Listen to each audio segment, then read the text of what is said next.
Қазақстанның ғылымынан бастағым келеді.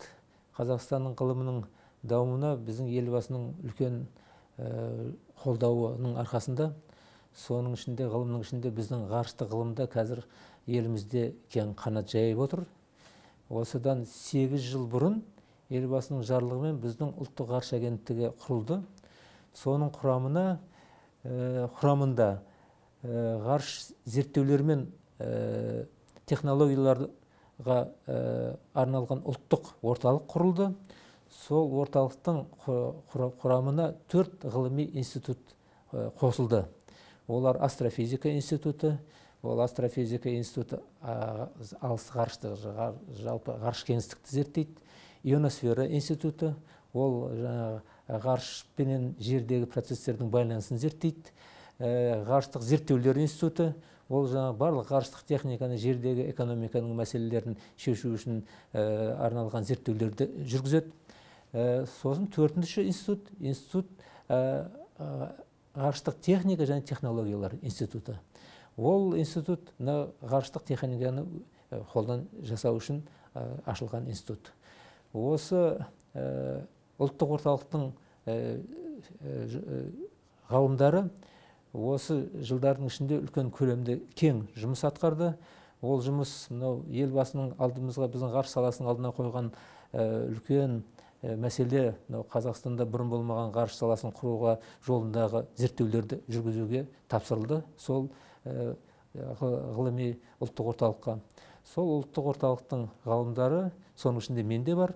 Осы 8 жылдың ішінде 3 үлкен бір-бірімен тығыз байланысты бағытта ғылыми зерттеулер жүргізді.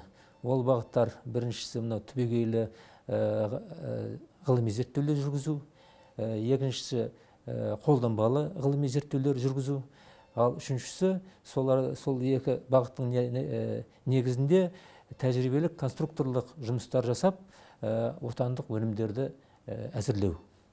Осы 3 бағытта жасаған жұмыстар Қазақстанның ғылымын алға биікке көтерді. Қазақстанның ғарыш саласында жоғары биік деңгейге көтерді.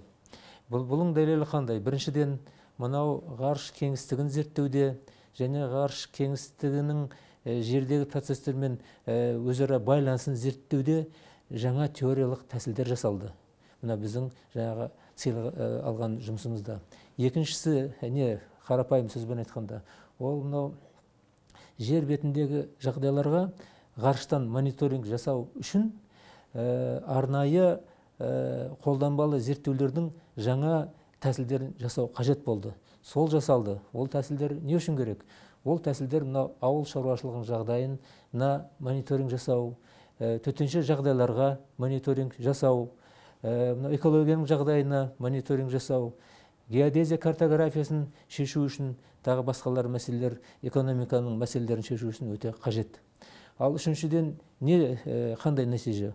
Үшінші, ол Қазақстанда бұрын соңды болмаған тәжірибелік конструкторлық жұмыстар жасалып, сол түбегейлі және қолданбалы зерттеулердің негізінде жаңа отандық ғарыштық техниканың өнімдері дүниеге келді.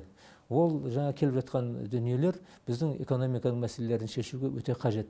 Енді бір мысал айтайын. Қазақстанның ғарыштық навигация жүйесі жасалды.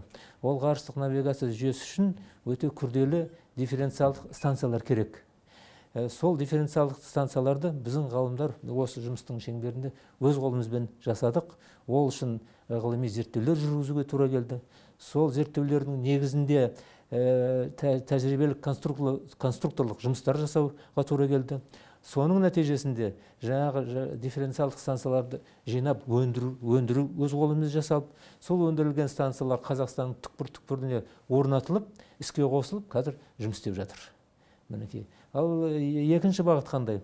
Жалпы осы тәжірибелік конструкторлық жұмысты біздің аталып кеткен жоғарыда ғылыми техника, ғарыштық техника және технологиялар институты жасайды. Сол институтта мен ғылыми жетекшісімін. Институтты басқаратын менің шәкіртім, ғылым техника ғылымдарының докторы Ахметов Дәулет Шафиғұлұлы. Осы институт дәл қазіргі жағдайда 19 ғылыми-техникалық әзірлеме дайындады. Соның ішінде 5 әзірлеме ол мынау ғарыш аппараттарының бөлшектерін өз қолымызбен жасау. Соның тағы 14 әзірлеме ол мына экономиканың түрлі салаларында пайдаланады. Соның ішінде әскери бағытта пайдаланады. Сосын мынау жолда апаттар болғанда автоматты түрде жаңағы апат болған жердің координаттарын беретін жүйе жасалды. Жаңа дифференциалдық станциялар деп отырмын, сол жасалды. Мынау мысалыға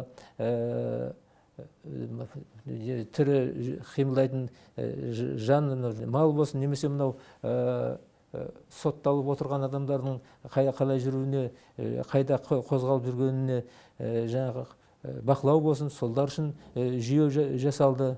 Сосын мынау геодезия мен картографияның жаңағы мәселелерін шешуге құралдар жасалды. Бұлардың бәрі не керек? Бұлардың бәрі мына тұтынушыларға жасалған біздегі Қазақстандағы жаңа ғарыштық жүйелердің қызметін тұтынушыларға жеткізу.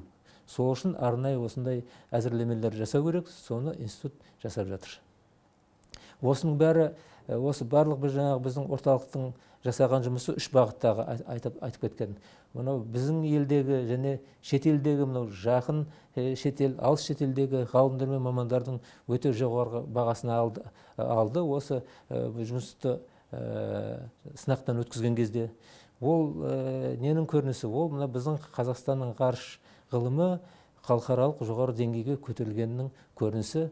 Сондықтан мен ойлаймын, осының бәрін бағалап, біздің мемлекеттік комиссия, біздің елбасы бізге сондай мемлекеттік сыйлық беру жөнінде шешім қабылдады.